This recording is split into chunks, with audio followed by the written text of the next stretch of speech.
Boa tarde e obrigada por aguardarem. Sejam bem-vindos à videoconferência da Braskem para a discussão dos resultados referentes ao segundo trimestre de 2025. Estão presentes hoje conosco os senhores Roberto Ramos, CEO da Braskem, Felipe Gens, CFO da Braskem, e Rosana Volio, diretora de Relações com Investidores, Planejamento Estratégico e Inteligência de Mercado Corporativo. Informamos que este evento está sendo gravado. A apresentação será realizada em português com tradução simultânea para o inglês. Todos os participantes podem escolher qual idioma ouvir e ver a apresentação através dos botões Interpretação e Opções de Visualização, respectivamente. Agora, irei informar essas mesmas instruções em inglês. The presentation will be held in Portuguese, with simultaneous translation into English. All participants can choose which language to listen to and see the presentation using the show captions and the view option buttons, respectively. After Braskem remarks, there will be a question and answer session. At the time, further instructions will be given. Após a apresentação da Braskem, iniciaremos a sessão de perguntas e respostas, quando mais instruções serão fornecidas. O áudio deste evento estará disponível no site de Relações com Investidores após o seu encerramento. Lembramos que os participantes poderão registrar perguntas para a Braskem, que serão respondidas após o término da conferência pela área de RI.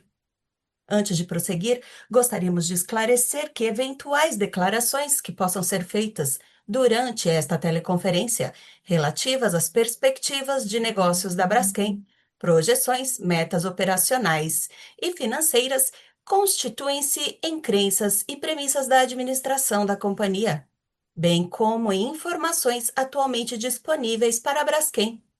Considerações futuras não são garantias de desempenho e envolvem riscos, incertezas e premissas, pois se referem a eventos futuros e, portanto, dependem de circunstâncias que podem ou não ocorrer. Investidores e analistas devem compreender que condições gerais, condições do setor e outros fatores operacionais podem afetar os resultados futuros da Braskem e podem conduzir a resultados que diferem materialmente daqueles expressos em tais considerações futuras. Gostaria agora de passar a palavra à senhora Rosana Volio, diretora de Relações com Investidores, Planejamento Estratégico e Inteligência de Mercado Corporativo, que iniciará a apresentação. Por favor, senhora Volio, pode prosseguir. Bom dia, senhoras e senhores. Agradecemos a todos pela participação na teleconferência de resultados da Braskem do segundo trimestre de 2025. De acordo com a agenda no slide número 3, iremos começar pelos principais destaques da companhia no período, que se encontram a partir do slide número 4. No segundo trimestre de 2025, a performance da indústria continuou afetada pela continuidade do ciclo de baixa petroquímica, além das incertezas tarifárias globais. Nesse cenário, as taxas de utilização das centrais petroquímicas se mantiveram estáveis em relação ao trimestre anterior, com destaque para o Brasil e para os ativos dos Estados Unidos e Europa, ambos com 74% de utilização, enquanto o México, impactado pela parada geral de manutenção, apresentou uma queda de 35 pontos percentuais em sua taxa de utilização quando comparado com o trimestre anterior. Adicionalmente, a Braskem registrou uma taxa média de frequência global de acidentes de 1,11 eventos por milhão de horas trabalhadas, muito abaixo da média da indústria global, o que reforça o compromisso negociável com a segurança das operações da companhia. Em relação ao seu resultado, a companhia apresentou um EBITDA recorrente consolidado de 74 milhões de dólares, 67% menor em comparação ao primeiro trimestre de 2025, diante de um cenário conjuntural desafiador. Adicionalmente, apesar do menor consumo de capital de giro, quando comparado ao trimestre anterior, a companhia apresentou um consumo operacional de caixa de 31 milhões de dólares, superior em 129 milhões de dólares em relação ao trimestre anterior. Quanto ao seu perfil de endividamento, a companhia terminou o trimestre com um prazo médio da dívida em cerca de 9 anos e com mais de 68% dos vencimentos a partir de 2030. A posição de caixa da Braskem ao final do segundo trimestre foi de aproximadamente 1,7 bilhão de dólares, suficiente para cobrir os vencimentos de dívida nos próximos 30 meses, sem considerar a linha de crédito rotativa internacional disponível no valor integrado de 1 bilhão de dólares e com vencimento em dezembro de 2026. A liquidez total da companhia, incluindo essa linha, finalizou em cerca de 2,8 bilhões de dólares no trimestre. Passando para o próximo slide. O desempenho de cada segmento da companhia será apresentado a seguir, iniciando pelo Brasil no slide número 6. As centrais petroquímicas do segmento Brasil apresentaram taxa média de utilização em linha ao primeiro trimestre de 2025, com destaque para a Central Base Gás do Rio de Janeiro, que operou a 95%. Em relação às vendas, o volume de resinas vendido no mercado brasileiro e mercado internacional foram maiores frente ao trimestre anterior, impactados pela antecipação de compras na cadeia de transformação, em função dos menores preços no mercado internacional no trimestre, devido às incertezas tarifárias e da expectativa do mercado de aumento dos preços ao longo do segundo semestre de 2025. Quanto aos spreads internacionais que impactaram o segmento, apesar da média dos spreads de resinas apresentarem aumento no trimestre, em função do aumento de 17% no spread de polipropileno, o menor spread de polietileno em 4% teve influência importante no resultado do negócio. O EBITDA recorrente do segmento foi de 152 milhões de dólares, 24% menor em relação ao trimestre anterior, impactado principalmente pelo efeito estoque de matérias-primas adquiridas em períodos anteriores e pela valorização do real médio frente ao dólar médio no período, e pelo aumento em custos fixos e outras despesas decorrentes das reclassificações de despesas que estavam alocadas na unidade corporativa para o negócio, em função de alterações na estrutura organizacional da companhia. Passando para o próximo slide.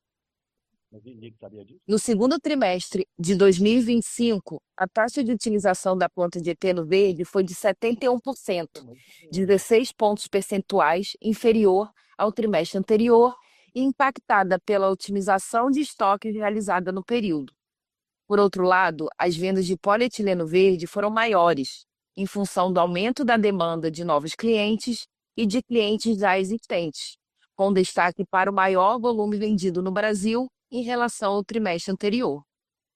Nesse contexto, o negócio de polietileno verde apresentou uma receita maior em 18%, em conjunto com o negócio de ETBE da companhia. O resultado positivo no trimestre beneficia a jornada de transformação da companhia, em seu pilar que visa a migração para uma base mais renovável, com o objetivo de reforçar a resiliência e longevidade do negócio.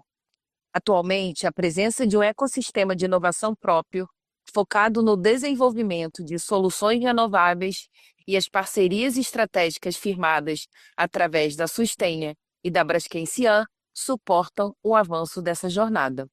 Avançando para o slide seguinte. No segmento Estados Unidos e Europa, a taxa de utilização das plantas permaneceu em linha com o segundo trimestre de 2025, frente ao trimestre anterior, em 74% de utilização. Por outro lado, o volume de vendas de polipropileno no segmento foi maior do que o do trimestre anterior, em 7 mil toneladas.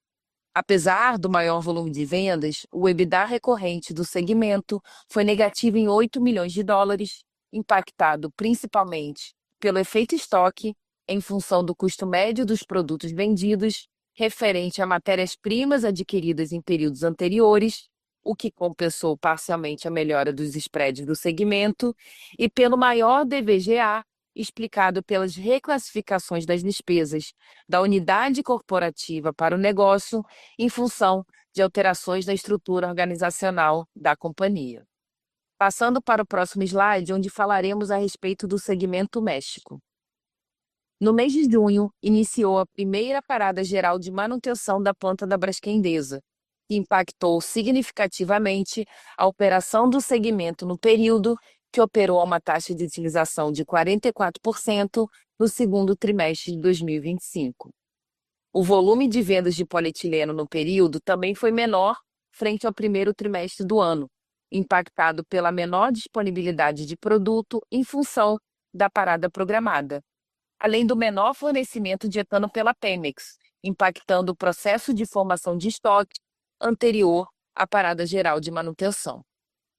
Nesse cenário, o EBITDA recorrente do segmento no período foi negativo em 9 milhões de dólares, impactado também pelo menor spread de polietileno base etano no período, em cerca de $95 por tonelada, pelos maiores gastos com armazenagem de polietileno e tancagem de etano em função da parada programada, parcialmente compensado pelo impacto positivo em outras receitas.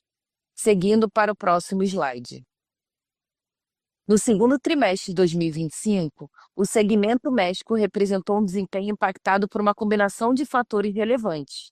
A menor oferta de etano nacional nos últimos meses, abaixo do volume contratado da Pemex, tem representado um desafio adicional à operação, especialmente em um contexto de baixa do ciclo petroquímico global, onde os spreads internacionais possuem a expectativa de se manterem desafiados no curto e no médio prazo. Esses fatores têm exercido pressão adicional sobre os resultados da Braskem Idesa, que opera com uma estrutura de endividamento relevante, o que impõe restrições que demandam atenção contínua à preservação de caixa e à disciplina financeira do segmento. Passando para o slide seguinte. Passando para o próximo capítulo, discutirei o resultado consolidado da companhia, começando pelas atualizações referentes às frentes de trabalho em Alagoas. Até o final de junho de 2025, todas as frentes de trabalho em Maceió seguiram avançando de acordo com o planejado. A frente de realocação e compensação seguiu apresentando evolução em seus indicadores e terminou o semestre em 99,9% de execução do programa de realocação dos moradores. O mesmo percentual se aplica ao número de propostas apresentadas no programa de apoio à realocação e compensação financeira, sendo que cerca de 99,5% foram aceitas e 99,4% foram pagas. Em paralelo, a execução do fechamento e do monitoramento das cavidades de sal segue em implementação. Após a provisão de todas as ações, caso necessárias, que garantem que as 35 cavidades alcancem o estado livre de manutenção no longo prazo, destacamos nesse trimestre a aprovação pela ANM da confirmação de preenchimento da cavidade 18. Com isso, já são 6 cavidades naturalmente preenchidas. Em relação à provisão financeira, o total da provisão referente ao evento de Alagoas era cerca de 17,5 bilhões de reais, dos quais cerca de 13,1 bilhões de reais já foram desembolsados e aproximadamente 439 milhões de reais foram registrados em outras obrigações a pagar. Sendo assim, o saldo total provisionado ao final do segundo trimestre de 2025 era de 4,7 bilhões de reais, menor em 8% em relação ao saldo registrado ao final do primeiro trimestre de 2025. Passando para o próximo slide. No segundo trimestre de 2025, apesar da maior gestão do capital de giro, quando comparado ao trimestre anterior, em função das medidas de resiliência implementadas, a companhia apresentou um consumo de caixa de 175 milhões de reais, dados os resultados apresentados no trimestre. O menor consumo recorrente de caixa, quando comparado ao trimestre anterior, de cerca de 1 bilhão de reais, foi influenciado principalmente por menores pagamentos semestrais de juros dos títulos da dívida emitidos no mercado internacional pela companhia, que se concentram no primeiro e terceiro trimestres do ano. Considerando os desembolsos de Alagoas, a companhia apresentou um consumo de caixa de cerca de 1,5 bilhão de reais. Passando para o próximo slide. A Braskem encerrou o segundo trimestre do ano, mantendo um perfil alongado de sua dívida corporativa, com prazo médio de cerca de 9 anos e 68% das dívidas concentradas a partir de 2030. Considerando o patamar de liquidez da companhia, o caixa disponível de 1,8 bilhão de dólares é suficiente para cobrir suas obrigações pelos próximos 30 meses, sem considerar a linha de crédito internacional disponível no montante de 1 bilhão de dólares. Por fim, a alavancagem corporativa ficou em 10,59 vezes ao fim do segundo trimestre de 2025, em função do menor EBITDA dos últimos 12 meses. Seguindo nossa agenda, passamos para o próximo slide. Deste modo, concluímos o overview dos resultados do segundo trimestre de 2025. E a seguir comentarei sobre o programa de resiliência e transformação da companhia. A perspectiva para a indústria petroquímica internacional continua desafiada nos próximos anos, onde até 2030 a China continuará realizando investimentos significativos na expansão das cadeias de eteno e propeno, utilizando diversas matérias-primas. Isso representará um aumento expressivo na capacidade instalada, com mais de 40 novos crackers previstos, incrementando a capacidade de eteno em cerca de 100 milhões de toneladas e de propeno em torno de 70 milhões de toneladas, o que reforça a expectativa de sobreoferta e aumento da ociosidade no setor global. A taxa média de ociosidade de produção de eteno, sem considerar uma racionalização da indústria, já mostra tendência de alta, e os dados projetam um gap crescente entre oferta e demanda até o final da década, o que pressionará as margens para toda a indústria. Passando para o próximo slide.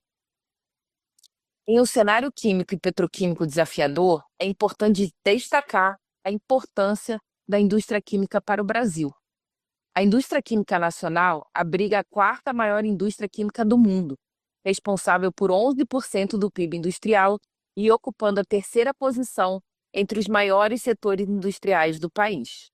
A cadeia gera 2 milhões de empregos diretos e indiretos e está presente em praticamente todos os segmentos da economia, de fertilizantes a farmacêuticos, de higiene pessoal a defensivos agrícolas. Além disso, tem um diferencial competitivo importante. A produção de insumos químicos no Brasil é hoje a mais limpa do mundo, com emissões de carbono até 51% menores que as das principais indústrias internacionais. No entanto, apesar da relevância e do potencial, a indústria química brasileira enfrenta desafios estruturais importantes. Hoje, a indústria opera com o maior nível de ociosidade da história, reflexo da crescente pressão das importações e de uma estrutura de custos pouco competitiva. No caso da petroquímica brasileira, a produção baseada na nafta continuará apresentando um gap crescente de competitividade em relação ao etano, desafiando as margens para o produtor que utiliza a nafta como matéria-prima. Passando para o próximo slide. Diante desse contexto, a Braskem permanece comprometida com a execução das iniciativas previstas em seu programa de resiliência e de transformação, com foco em superar os desafios estruturais da indústria petroquímica global e do setor químico nacional. Nesse cenário, a companhia vem implementando iniciativas voltadas à geração sustentável de valor, com ênfase na maximização do EBITDA e na maior geração de caixa. Passando para o próximo slide. Em relação às iniciativas relacionadas à defesa da indústria química brasileira, a Braskem, em conjunto com a Biquim e demais companhias do setor, reforça a importância da implementação de mecanismo de proteção à indústria nacional, com o objetivo de garantir maior equilíbrio competitivo. Como exemplo, destaca-se o projeto de lei 892/25, que institui o Programa Especial de Sustentabilidade da Indústria Química, o PRESIQ, voltado à promoção da sustentabilidade e da competitividade do setor por meio de estímulos fiscais. A Braskem reafirma o seu apoio à aprovação do projeto, reconhecendo como uma nova medida essencial para o fortalecimento de toda a cadeia produtiva. Adicionalmente, com a proximidade do encerramento do Regime Especial da Indústria Química, o REIQ, previsto para final de 2026, torna-se urgente a adoção de medidas que assegurem a competitividade da indústria química brasileira frente aos desafios estruturais e conjunturais do setor. Para a Braskem, a retomada do crédito tributário sobre a compra de matérias-primas ao patamar de 8,25%, taxa originalmente aprovada na implementação do REIQ em 2013, representa uma oportunidade de isonomia competitiva, criando valor para toda a cadeia e para o país. Adicionalmente, com o fim do REIQ, a proposta seria a instituição de um novo regime financeiro entre 2027 e 2029, com incentivos para a compra de matérias-primas e para a expansão da capacidade produtiva. Em paralelo, a aprovação de medidas antidumping se mostra essencial para corrigir distorções de mercado e proteger a indústria nacional, especialmente diante da crescente pressão causada pelo aumento das importações realizadas com práticas desleais de preços. Diversos países, como Estados Unidos, Europa, China e Coreia do Sul, já implementam políticas robustas de incentivo à indústria química, com trilhões de dólares em subsídios, apoio à inovação e mecanismos de defesa comercial. Embora cada um adote estratégias específicas, todos compartilham o mesmo objetivo: fortalecer a indústria química, base essencial para diversas outras cadeias produtivas, além de gerar efeitos multiplicadores significativos para suas economias. Passando para o próximo slide. Dentro do pilar de transformação, a otimização dos ativos de base nafta é um dos objetivos da companhia, visando primeiramente a maximização das taxas de utilização das linhas de produção mais competitivas, como a do Rio de Janeiro, que operou no último trimestre em 95%. Outro avanço foi a aprovação dos recursos via REIQ Investimentos de iniciativas que viabilizam a expansão da capacidade do ativo de PVC em Alagoas. Enquanto isso, a companhia também avalia a hibernação das linhas de produção menos competitivas globalmente, que considera critérios como idade das plantas, tecnologia empregada, custos de produção, escala e sinergias operacionais, visando uma maior eficiência e maior rentabilidade. Passando para o slide seguinte. Em relação a essa frente de atuação, buscaremos viabilizar a expansão dos nossos ativos de base de gás, com foco na maior competitividade e resiliência do negócio, ao ampliar o uso de uma matéria-prima mais competitiva. Isso inclui projetos de expansão de capacidade de base de gás, a ampliação da flexibilidade das centrais petroquímicas no Brasil e iniciativas que asseguram a estabilidade operacional de nossas centrais, como a recente ampliação da frota própria dedicada ao transporte de etano entre Estados Unidos, Brasil e México. Como exemplo de iniciativa para a expansão dos ativos de base gás está o Transforma Rio, projeto de aumento de capacidade do Complexo Petroquímico do Rio de Janeiro em até 230 mil toneladas, com expansão equivalente de polietileno. Até o momento, estão aprovados 233 milhões de reais para a contratação de estudos de engenharia conceitual e básica. A decisão final do investimento do projeto está condicionada à assinatura do contrato de fornecimento de etano de longo prazo e à utilização dos recursos no âmbito do REIQ Investimentos. Além de promover uma maior competitividade para a companhia, o projeto tem potencial para destravar importantes benefícios socioeconômicos para a região, como de aumento da receita e da arrecadação nacional, além da necessidade de cerca de 7.500 postos de trabalho durante a sua execução. Seguindo para o slide final. Para concluir, gostaria de reforçar as nossas prioridades que direcionam a nossa atuação em 2025. Seguiremos avançando na transformação dos nossos ativos, com foco em competitividade, eficiência e sustentabilidade. Essa jornada é essencial para garantir a resiliência do nosso negócio frente ao desafio do setor.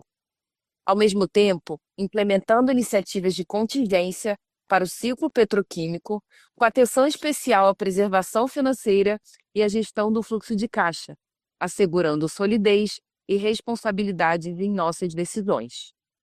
Também continuaremos nossa atuação na agenda de competitividade da indústria química brasileira, buscando medidas que promovam isonomia competitiva e fortaleçam o setor como um todo. E, por fim, manteremos o compromisso com os acordos celebrados em Maceió, cumprindo cada etapa com transparência e responsabilidade. Tudo isso sem abrir mão da atuação segura em nossas operações. Segurança é e continuará sendo um valor inegociável em nossa estratégia, guiando cada ação e decisão da Braskem. Desse modo, concluímos a apresentação dos resultados do segundo trimestre de 2025 da Braskem. Muito obrigada pela atenção de todas e de todos. Iniciaremos em breve a sessão de perguntas e respostas. Senhoras e senhores, iniciaremos agora a sessão de perguntas e respostas. Para fazer uma pergunta, por favor, clique no botão levantar a mão ou envie pela janela de Q&A. Para retirar a pergunta da fila, por favor, clique no botão abaixar a mão ou sinalize na janela de Q&A. E nossa primeira pergunta vem de Gabriel Barra, Citi. Por favor, Gabriel, pode prosseguir. Olá, pessoal. Obrigado por pegar minhas perguntas aqui. Eu tenho duas. Acho que a gente falou muito aqui sobre até medidas aqui para melhorar o resultado da companhia e como tornar a indústria um pouco mais resiliente. Mas quando a gente olha até para o mico e para o spread também, como vocês falaram, a gente tem visto uma demora maior aqui na recuperação, né, dos spreads que a gente esperava que pudesse acontecer até no passado, acabou está demorando mais do que a gente imaginava. E a alavancagem da companhia bateu um pico ali de quase 10 vezes esse trimestre, né? Acho que tem um fator aqui sazonal do trimestre, questão de custo, etc., mas é uma alavancagem bem alta aqui no nosso ponto de vista. Eu acho que realmente traz um pouco mais de preocupação sobre a alavancagem, sobre gestão do balanço da companhia. E até pegando um gancho aqui da entrevista há pouco que o manager da companhia deu, falando sobre venda de ativo, falando um pouco, trazer um parceiro ali para o negócio de Palestino Verde. Eu queria ouvir um pouco aqui, principalmente se o Roberto, o Felipe, se vocês pudessem falar um pouco sobre como talvez trazer, nesse contexto de spread mais difícil, né, mais comprimido, a alavancagem da companhia para níveis mais saudáveis. Né? Eu acho que passa um pouco até por essa revisão de portfólio.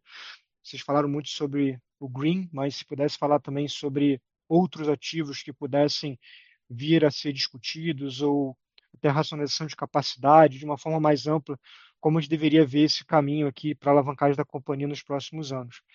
Segundo ponto, é que eu acho quase inevitável, né, a gente discutir mais sobre controle da companhia. Eu sei que é um pouco complicado do lado de vocês de comentar, mas também foi comentado, pegando de novo um gancho aqui na coletiva de imprensa que vocês fizeram há pouco, sobre a questão do Tanuri, Petrobras. Se vocês pudessem fazer um update aqui para a gente, falar um pouco como que estão as conversas. Acho que já tem tido essas conversas com o Tanuri, se até falaram, estão mostrando os planos de investimento, olhando, etc. Acho que vocês fizeram isso também com outros players que chegaram a olhar a tese. Se pudesse falar um pouco em que momento vocês estão nessa discussão, quão próximo está a discussão e etc. Se pudesse dar um update mais geral sobre isso, ajudaria a gente aqui a entender até um pouco sobre o futuro da companhia, dado todo esse contexto aqui de desinvestimento da Novo Honor que tem acontecido nos últimos anos. São esses dois pontos, pessoal. Obrigado.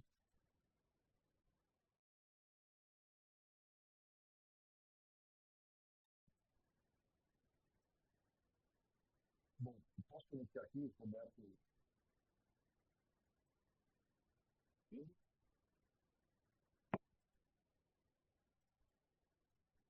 Estão me ouvindo? Obrigado. Obrigado, Gabriel. Bom dia, boa tarde, mais uma vez. Com relação à questão financeira da companhia, de fato, como você corretamente colocou, né, uma alavancagem aí de 2 dígitos, muito provocada não em função da variação do estoque de dívida, mas sim em função da não realização do EBITDA, né, em função de tudo isso que já conversamos aqui ao longo desse semestre e agora há pouco de novo no conference.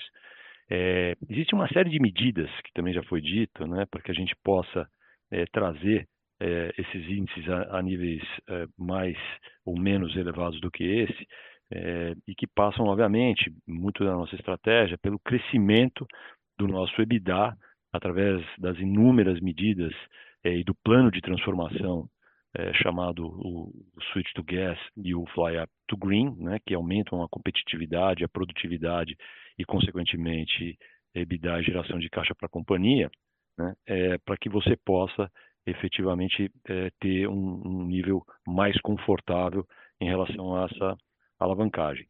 Mas também tem, dentro dessa estratégia, como você colocou, iniciativas de liquidez para a companhia que passam aí não só pelas medidas que foram acabadas de ser apresentadas, né, em relação à isonomia competitiva, né, medidas protetivas da defesa da indústria petroquímica nacional, são de fundamental necessidade para que você continue nessa agenda de crescimento que tem um impacto direto no EBITDA, mas também, Gabriel, como você colocou, não é um foco da companhia fazer a venda de ativos para gerar caixa, desde que, porque tem uma coisa mais importante do que isso, que é, como eu disse, o plano de transformação, né? Então, ativos, e isso sempre foi dito pelo Roberto, para todas as nossas conversas ao longo desse tempo, de que ativos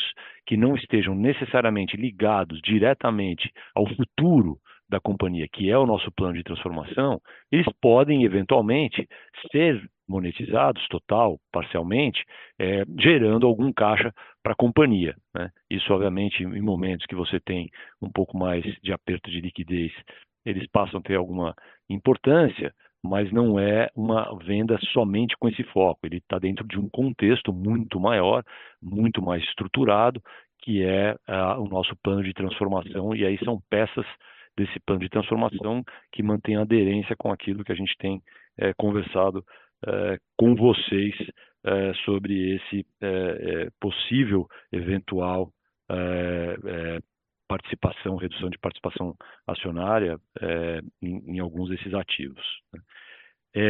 Eu não sei se Roberto Eu, está eu falo sobre conosco, a segunda, eu falo sobre a segunda parte, Felipe. Só lembrando, Gabriel, em situações clássicas como essa, você busca gerenciar o capital de giro da melhor maneira possível também, né? Então, antecipar recebimentos e postergar desembolsos, tá? Trabalhando com os nossos suppliers para alongar os prazos de pagamento e trabalhando com os nossos clientes para antecipar os prazos de recebimento, tá? Enfim, nós temos uma série de iniciativas, todas elas estão sendo perseguidas com muita determinação, mas é relevante dizer que nesse nível de preços das resinas hoje, é, impostos pela importação crescente de produtos que chegam aqui a um preço inferior ao preço que é praticado nos respectivos países onde são produzidos, é uma situação de desequilíbrio que tem que ser corrigida. Isso depende da gente poder mostrar a gravidade disso ao governo brasileiro e esperar que ele tome as medidas relativas. Em relação a nosso envolvimento na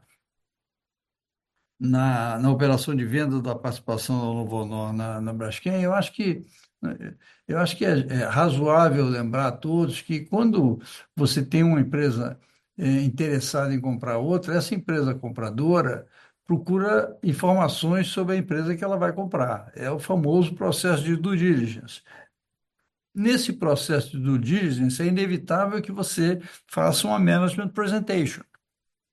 Ou seja, o management faz uma apresentação aos integrantes da futura empresa compradora, dos seus planos, o que está fazendo, o que não está fazendo, o que está andando. E isso foi exatamente o que a gente fez e que tem feito sempre, não há nenhuma novidade em relação a isso, tá? Agora, é, eu repito isso sempre, e infelizmente eu não consigo que essa minha mensagem seja é, corretamente recebida, mas nós não participamos das negociações, nós não somos parte de reuniões, de conversas, porque é, nós não temos gerência sobre as ações da Braskem. São os seus detentores que decidem o que fazer com elas. No caso, Novonor, Petrobras ou os bancos que têm as ações dadas em garantia. Eu não posso dizer nada sobre que eu não sei. Eu posso especular, mas especular você também pode, né? Quer dizer, não- eu, eu sei que existe uma exclusividade que foi concedida a um possível comprador que, se eu não me engano, vence por volta do dia 20 e poucos de agosto, e nós estamos esperando que a operação seja concluída ou não, ou que alguma definição seja dada em relação a isso. E nós temos nossa agenda muito ocupada pela solução dos problemas que a indústria está enfrentando e os desafios que a Braskem tem pela frente. Então, não dá também para a gente perder muito tempo com esse assunto, porque eu tenho dito isso sempre. Seja qual for o acionista que passe a controlar a Braskem, os desafios que ele vai encontrar são os mesmos que existem hoje. E a solução desses desafios passa pelo management, pela sua capacidade de implementar as mudanças necessárias. Portanto, perder tempo e energia interna eh, procurando se envolver numa negociação que não diz respeito à companhia em si, mas sim aos seus acionistas, é uma coisa que gera muito pouco valor, né? E consome muita energia.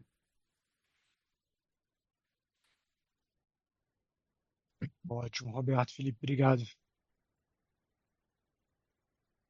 Nossa próxima pergunta vem de Tasso Vasconcelos, UBS. Por favor, Tasso, pode prosseguir. Oi, pessoal, boa tarde. Obrigado por pegar minhas perguntas aqui.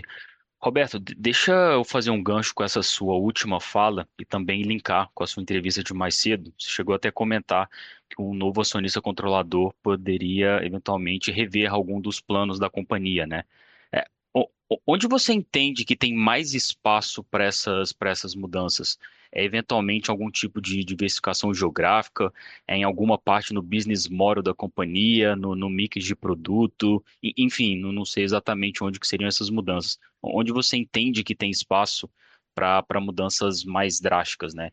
E ainda nessa linha, qual o impacto que essas mudanças poderiam ter no processo, seja de uso ou queima de caixa, ou do outro lado, em uma melhora operacional aqui no curtíssimo prazo? Uma segunda pergunta, acho que talvez mais para o Felipe. Felipe, a companhia apresentou uma queima de caixa na ordem de 700 milhões, né, na primeira metade desse ano. Qual que é a perspectiva de vocês para a segunda metade do ano? Dá para pensar na companhia ficando talvez mais caixa neutra até o final do ano, ou a gente ainda deve trabalhar com um cenário em que a companhia continua com uma certa queima de caixa, né? E sem uma melhora substancial nos spreads, sem a volta de benefícios governamentais, vocês até comentaram de reiki, precic, antidumping, como que fica esse cenário para 2026? São essas minhas duas perguntas aqui. Obrigado. E, Tasso, bom, eu falei em tese, tá? Qualquer novo acionista, controlador que passa a ter poder sobre uma companhia tem o direito de analisar e criticar a estratégia que a companhia está seguindo. Eu estou convencido de que a nossa estratégia é a melhor estratégia aplicável à nossa realidade, porque ela se concentra em neutralizar as nossas fraquezas e maximizar as nossas forças. Então, minimizar ou neutralizar as nossas fraquezas significa deixar de consumir a nafta como matéria-prima no que a gente puder fazer, certo? E passar a consumir uma matéria-prima mais rentável. E do ponto de vista de realçar, eu tô com um SWOT análise na minha cabeça, tá? Você tem que minimizar suas fraquezas e suas ameaças e maximizar suas oportunidades e as suas forças. Então, do lado da maximização das oportunidades das forças, é a nossa migração para o verde. Migração para o verde significa cada vez mais aumentar a produção de produtos verdes, seja polietileno, mas não só polietileno, e ajustar a produção dos produtos fósseis, com base em fósseis, o nosso sucesso em conversão da matriz de nafta para gás. Então, eu estou falando em tese, mas Na minha visão, essa é a melhor estratégia que a Braskem pode seguir. O que não quer dizer que eu esteja absolutamente correto. Pode ser que eu não esteja vendo alguma coisa, pode ser que algum um novo acionista possa eh, desejar enfatizar mais uma área ou outra. Tá? Então, eu falei em tese, não falei especificamente sobre nenhum ponto da estratégia que poderia ser mais ressaltado ou menos ressaltado.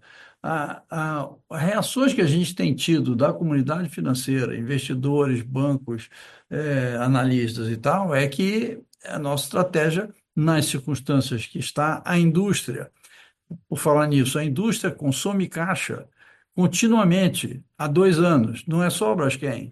Os nossos grandes concorrentes internacionais, eu não vou citar o nome para não fazer propaganda, mas todos eles têm tido consumo apreciável de caixa ano após ano e aumento das suas respectivas alavancagens. Eles não tiveram que lidar com o problema que nós tivemos, que eu não vou repetir, que é o famoso problema das minas de sal. Mas todas as indústrias estão consumindo caixa, inclusive os chineses, né? Os chineses que estão construindo mais 30 milhões de toneladas de eteno estão rodando as suas plantas com menos de 70% de utilização, porque construíram plantas grandes demais e o mercado não absorve essa quantidade de material. Então, nós seguimos com a nossa estratégia, conscientes, certos que ela é a estratégia correta, e se por acaso tivermos a nossa estratégia questionada por um novo e eventual acionista, nós vamos procurar demonstrar que a nossa estratégia está correta, e se tivermos que fazer alguma correção de rumo, vamos fazer, né? Mas não tem nada, não tem nenhum ponto da estratégia que esteja sendo questionado por estar certo ou errado, ou por merecer mais ou menos ênfase. O que nós temos que fazer é ser mais produtivo, gastar menos, ter maior rendimento das nossas plantas, e buscar os produtos que nos geram maior EBITDA. É exatamente o que nós estamos fazendo.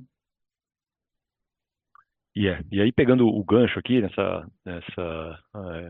comentário de Roberto, que é exatamente a resposta, Cássio, da sua segunda pergunta, é, sim, ainda devemos ter algum consumo de caixa ao longo desse segundo semestre, eventualmente menor do que foi o consumo de caixa no primeiro semestre, muito calcado em todas essas medidas que a gente tem conversado, falado, anunciado, debatido em relação à melhora de produtividade de plantas que temos aqui no Brasil, em melhora de iniciativas para melhorar a competitividade de matéria-prima e de energia dessas plantas, né? E além de fazer, como já foi dito aqui também, outras eventuais medidas, sejam elas da criação, né, do nosso negócio chamado a Green, para poder trazer e permitir que ela tenha os recursos necessários para fazer a sua expansão necessária, que todas elas passarão a gerar caixa uma vez implementadas, não até o final desse ano, com certeza, mas sim nesse curto barra médio prazo, para que a gente possa, na linha da desalavancagem, melhorar o nosso EBITDA e reduzir o nosso consumo de caixa de prazo mais imediato, né? Então, esse é um foco grande que a gente está tendo através dessas medidas, sejam elas de geração de valor através de VPL, valor econômico, seja ela de liquidez através de operações financeiras que permitam a companhia reduzir esse consumo de caixa ao longo desse ano de 2025, porque também, como já foi dito,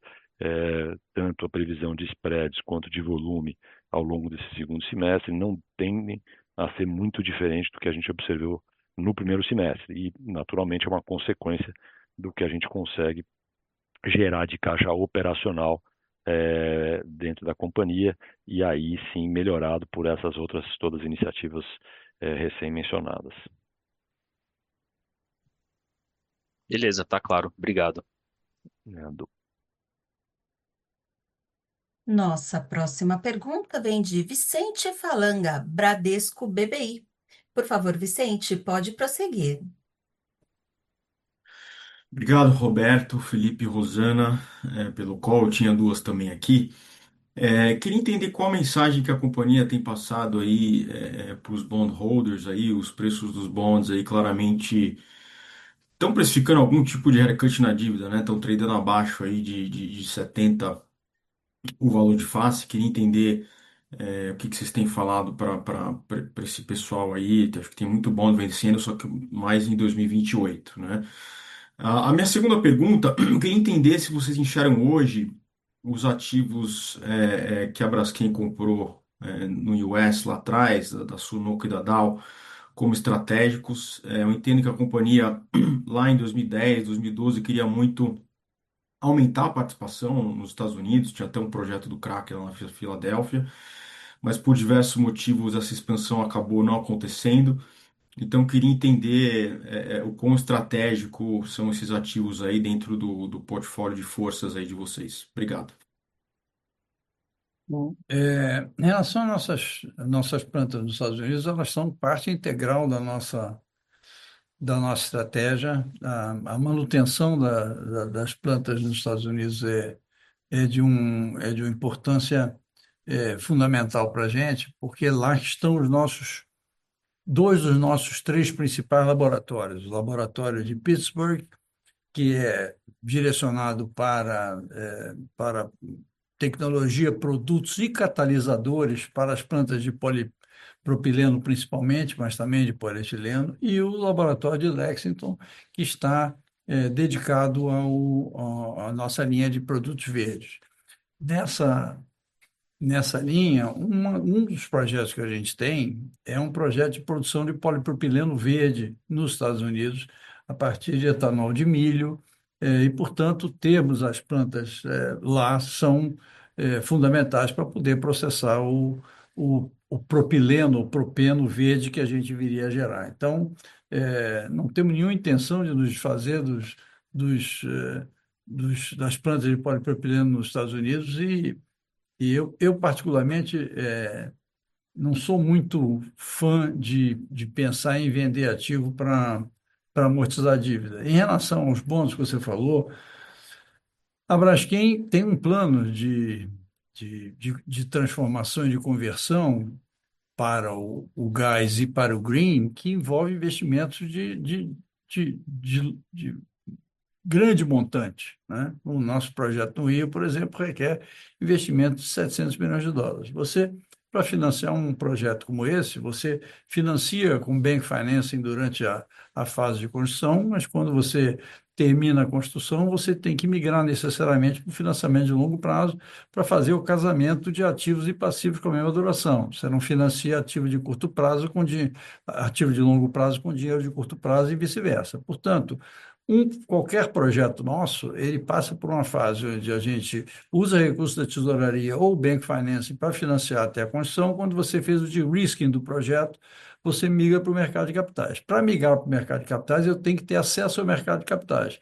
Qualquer operação que fosse feita em cima da dívida da Braskem, isso imaginando que o diagnóstico seria que a Braskem precisaria de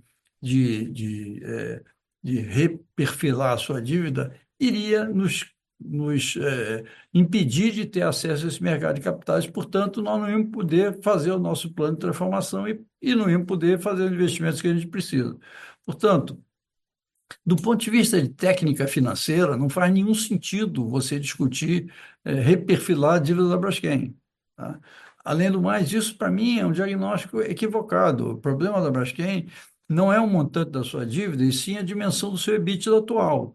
Ele se resolve aumentando o EBITDA, e a gente vai aumentar o EBITDA com todas as medidas de resiliência que a gente está fazendo e mais as medidas de proteção tarifária e comercial que a gente pretende obter. Isso pode levar ou vai levar o EBITDA da Braskem aos níveis que nós tínhamos há 5 anos atrás, 6 anos atrás, e, portanto, a relação dívida-EBITDA vai deixar de ser relevante. Nós não temos vencimento no curto prazo, o nosso primeiro vencimento é 2028. Em 2028, a Braskem vai estar num nível de EBITDA muito maior do que a gente tem hoje. Portanto, para mim, essa é uma visão muito superficial da Braskem e é você vir com um remédio para um diagnóstico errado, tá? O diagnóstico correto, para quem conhece finanças, não é esse. Tudo bom, Roberto? Obrigado aí, mensagem muito clara.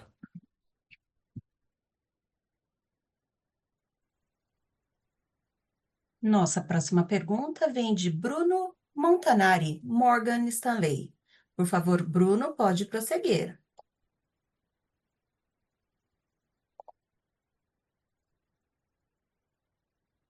Boa tarde, pessoal. Obrigado por pegar minhas perguntas. Eu tenho um follow-up ligando a alguns dos temas discutidos. Talvez essa última questão do Vicente seja por conta da uma notícia que saiu agora que vocês estariam considerando vender os ativos dos Estados Unidos, né?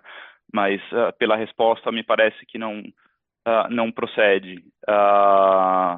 Então queria só double check se realmente isso está completamente fora das cartas aqui. Um outro tema nessa linha, a gente vem escutando já sobre essa a reestruturação do portfólio, né, reavaliação estratégica já há algum tempo, né? Até então nada muito estruturante mudou ou aconteceu. Então a minha questão é mais sobre o timing, né? O que vocês pensam em termos de execução para fazer essa transformação, né? Dado que a alavancagem chegou num nível aí talvez um pouco crítico nos 2 dígitos, né? E a minha segunda pergunta é, quando a gente pensa nos temas de apoio dos governos para a indústria como um todo, que faz sentido, e vocês mencionam que diversas outras regiões têm esse tipo de incentivo. Entretanto, o resultado de vocês nessas regiões onde os incentivos existem foram piores que no Brasil, né? Então, que tipo de medida a mais seria necessária nos Estados Unidos, Europa e México para que o resultado da companhia melhore, né? E se eu puder fazer uma terceira, eu entendo que vocês não fazem parte das negociações aí envolvendo a Novonor, mas a companhia faz parte, sim, talvez o management, de avaliar o estatuto da Braskem e as regras que o regem, né? Então, eu queria saber a última avaliação de vocês sobre tag-along, o que, na visão da companhia, seria um trigger para que exista uma mudança de controle. Se seria apenas a saída total da Novonor, ou se seria a Novonor perdendo, de fato, uma posição de controle efetivo, né, para uma participação mínima dentro do capital da companhia. Muito obrigado. Deixa eu iniciar aqui, Roberto, com relação a essa questão dos ativos, né, até para a gente manter coerência com o que a gente está fazendo e falando e conversando com vocês, né?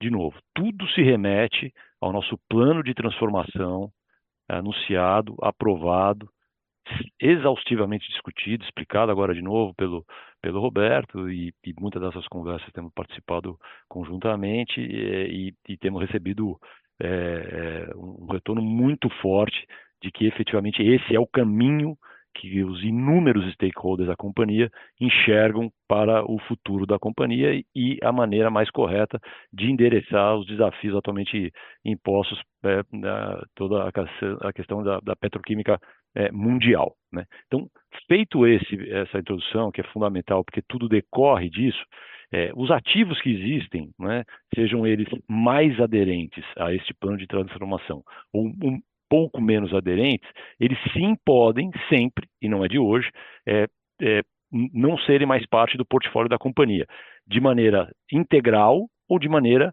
parcial. Como diz Roberto, essa questão dos laboratórios dos Estados Unidos, né, eles são de extrema importância para a companhia, para o seu plano de transformação, portanto, absolutamente aderente ao nosso futuro e todas as medidas que vão sendo colocadas.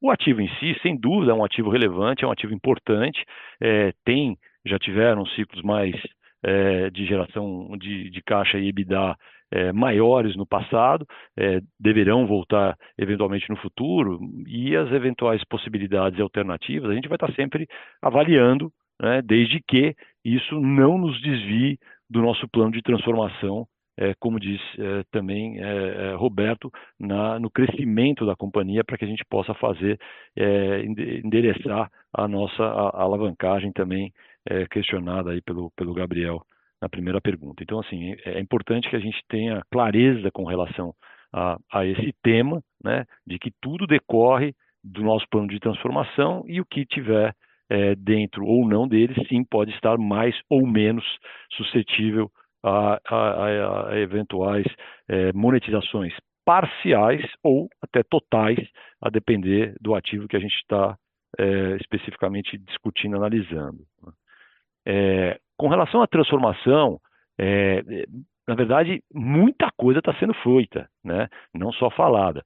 Não vamos aqui entrar em todos os detalhes, mas o projeto do Rio de Janeiro, né, chamado Transforma Rio, é um dos maiores investimentos que estão sendo anunciados aí na indústria petroquímica brasileira, de extrema relevância e é uma das peças fundamentais desse plano de transformação, está em franco andamento, já aprovada a sua primeira etapa pelo Conselho de Administração, aquele montante anunciado lá de 233 milhões de reais, para um investimento total de 4,2 bilhões. Existe uma equipe com dezenas, várias dezenas de pessoas envolvidas juntamente com a Petrobras, trabalhando somente nesse tópico para que isso seja implementado. Os gastos já estão acontecendo, está sendo utilizado, inclusive, recursos todos os meses do REIQ. Então, assim, é um projeto que está em franco andamento. De igual intensidade, o que a gente conversou aqui do nosso projeto verde, né? Nós estamos aí em fase razoavelmente adiantada de eventuais potenciais interessados em algum tipo de participação societária na nossa empresa Green, empresa essa que vai fazer todo esse crescimento, seja aqui no Brasil, no Rio Grande do Sul, na Bahia, seja na Tailândia, né? É um processo que você bem conhece, ele geralmente leva vários meses, ano para ser realizado. Já começamos isso desde o final do ano passado, carga total primeiro semestre, consultores que estão concluindo, inclusive, as due diligence desses ativos ao longo das próximas semanas e meses, e também, portanto, dedicação e andamento com resultados bastante importantes nesse sentido.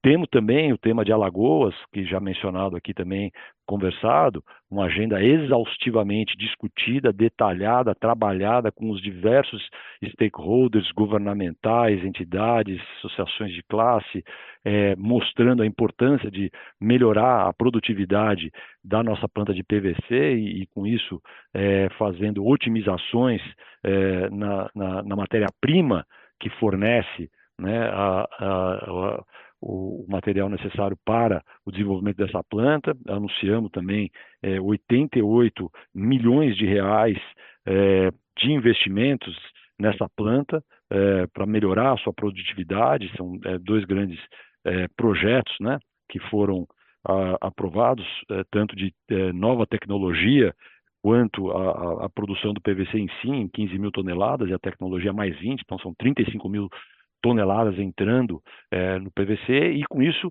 tornando o conjunto dessas plantas, né, que estavam sofrendo aí até pela sua questão de tecnologia, idade de algumas dos componentes, principalmente na parte de fornecimento da matéria-prima, e que agora tornam essa planta, e isso muito agora, recente, mudando completamente o seu perfil do que era até o que aconteceu durante o primeiro semestre, né? Então, isso já, eu diria até concluído, né? Essa medida dentro do nosso plano de transformação.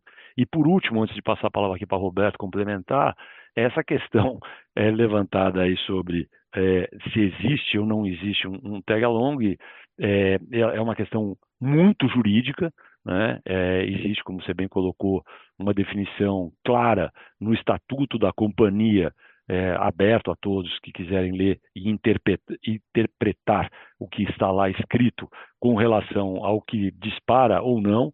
Muito honestamente, a gente não está dedicando, como disse Roberto já também anteriormente, análises sobre esse ponto, até porque essa é uma questão que vai ter que ser, caso essa transação venha a avançar e e as propostas acabem sendo aceitas entre todas as partes, que são os bancos detentores das ações, a própria Novonor, a própria Petrobras, que tem direito de preferência em relação a qualquer proposta que venha a ser feita para essas ações da Novonor, aí essa discussão vai entrar em voga, mas volto a dizer, é uma questão muito jurídica que você está certo, em algum momento isso vai ter que ser definido, mas ainda não há qualquer, da nossa parte, provocação nem definição com relação a esse assunto. Roberto, se você quiser, por favor, me complementar. Eu vou falar sobre os outros pontos que o Bruno levantou, que era os resultados dos Estados Unidos, da Alemanha e do México. O México tem de longe os nossos melhores resultados. O EBITDA do México é muito maior do que o EBITDA das nossas outras plantas, porque é um complexo muito mais moderno, muito mais termicamente e energeticamente eficiente. Ele sofre pela falta de matéria-prima, porque o nosso fornecedor de matéria-prima consistentemente não nos fornece a matéria-prima necessária, o que nos levou a ter que investir na construção de um terminal para poder importar etano líquido dos Estados Unidos. Com o fim da parada, como eu falei, semana passada, e o início do enchimento das plantas, nós vamos passar a operar com um nível de capacidade que faz jus ao investimento que nós fizemos naquele complexo, e você vai ver que o nível de margem EBITDA é muitas vezes superior ao que a gente tem no Brasil. Em relação aos Estados Unidos, as nossas plantas de polipropileno nos Estados Unidos e na Alemanha não são integradas. Ou seja, a gente compra propeno de fornecedores. E aí, o preço de propeno tem flutuado, é, porque a gente pode comprar propeno grau polímero ou propeno grau refinaria. Antigamente você tinha um spread entre esses dois propenos, a gente se aproveitava disso para comprar propeno de refinaria que a gente pode processar e custa mais barato. E essa arbitragem reduziu-se um pouco, mas o resultado que nós tivemos nos Estados Unidos no primeiro semestre é atípico. Essas plantas dos Estados Unidos já deram US$ 1 bilhão de fluxo de caixa anualmente. Então, eu vejo essa notícia desse jornalista que é extremamente bem informado sobre tudo que tem a ver com a Braskem, não sei exatamente a partir de que fonte, US$ 1 bilhão pelas plantas de polipropileno dos Estados Unidos, a gente já tinha todo ano. Tá? Então, quer dizer, estamos falando de outro nível de valor. E na Alemanha, as nossas duas plantas na Alemanha sofrem o problema de toda a petroquímica europeia, a que eu me referi na conferência de imprensa. O custo da energia na Alemanha triplicou depois do fim do consumo do gás russo e substituição pelo gás com efeito americano. Você trocou o gás que chegava lá a US$ 4, US$ 5 por milhão de BTU por gás que chega a US$ 15 por milhão de BTU. Então, claro, o custo de energia reflete isso. Nós estamos realinhando os contratos de suprimento também dessas plantas para poder ter acesso a propeno mais barato. Tá? Mas tem uma crise da área petroquímica e de refino da Europa como um todo, da Alemanha em particular, que está acontecendo. As bolas estão se mexendo na mesa de sinuca, a gente tem que esperar um pouco que a coisa baixe para poder recuperar o nível de rentabilidade que nós tivemos lá no passado. Perfeito, obrigado pelos detalhes.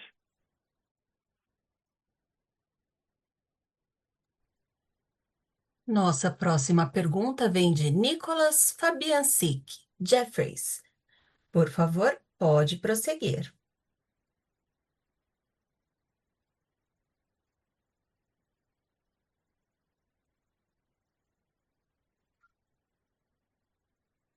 Nossa próxima pergunta vem de Leonardo Marcondes, Bank of America. Por favor, Leonardo, pode prosseguir.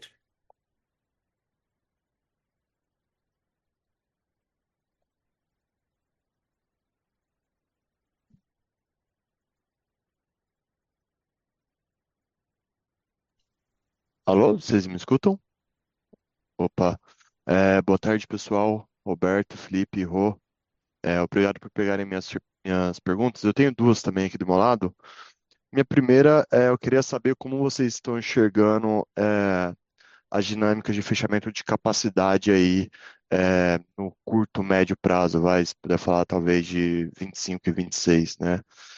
E aí, dentro desse contexto também, queria saber se vocês têm alguma expectativa em relação a esse tema de anti-involution que tem surgido na China, né?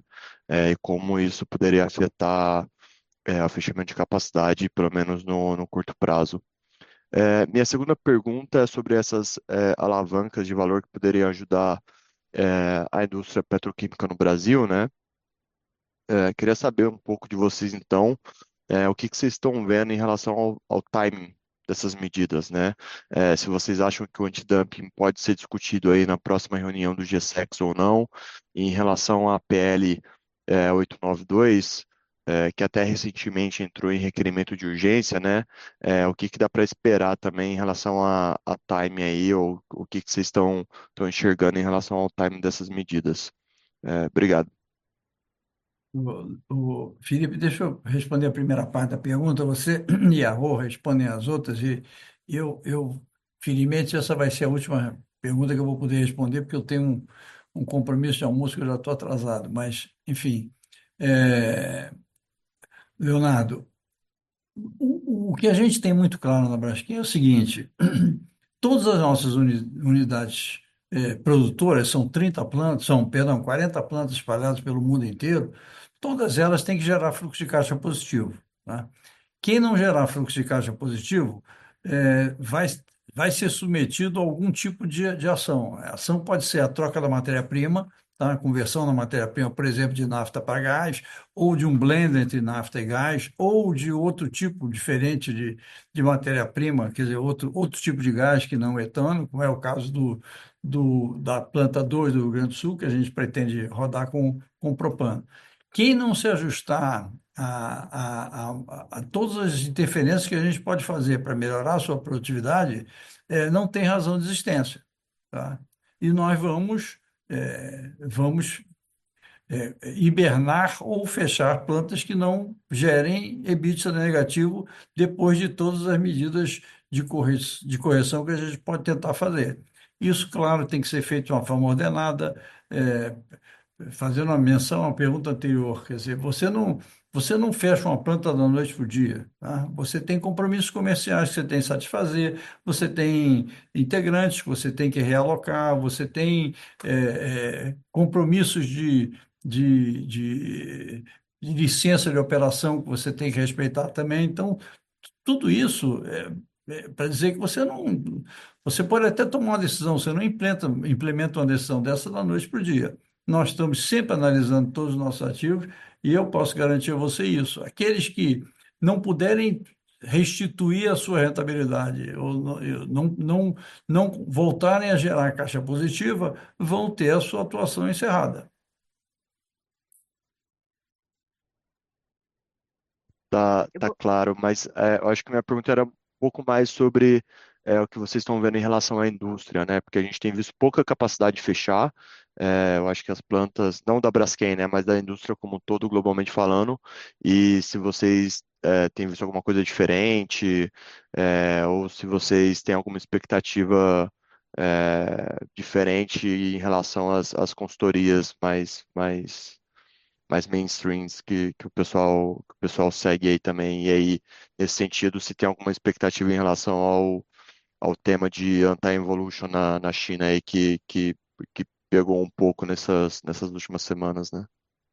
Bom, em relação à China, você deve ter visto que o governo chinês abriu um processo para definir quais são as plantas petroquímicas que vão ser retirada de operação.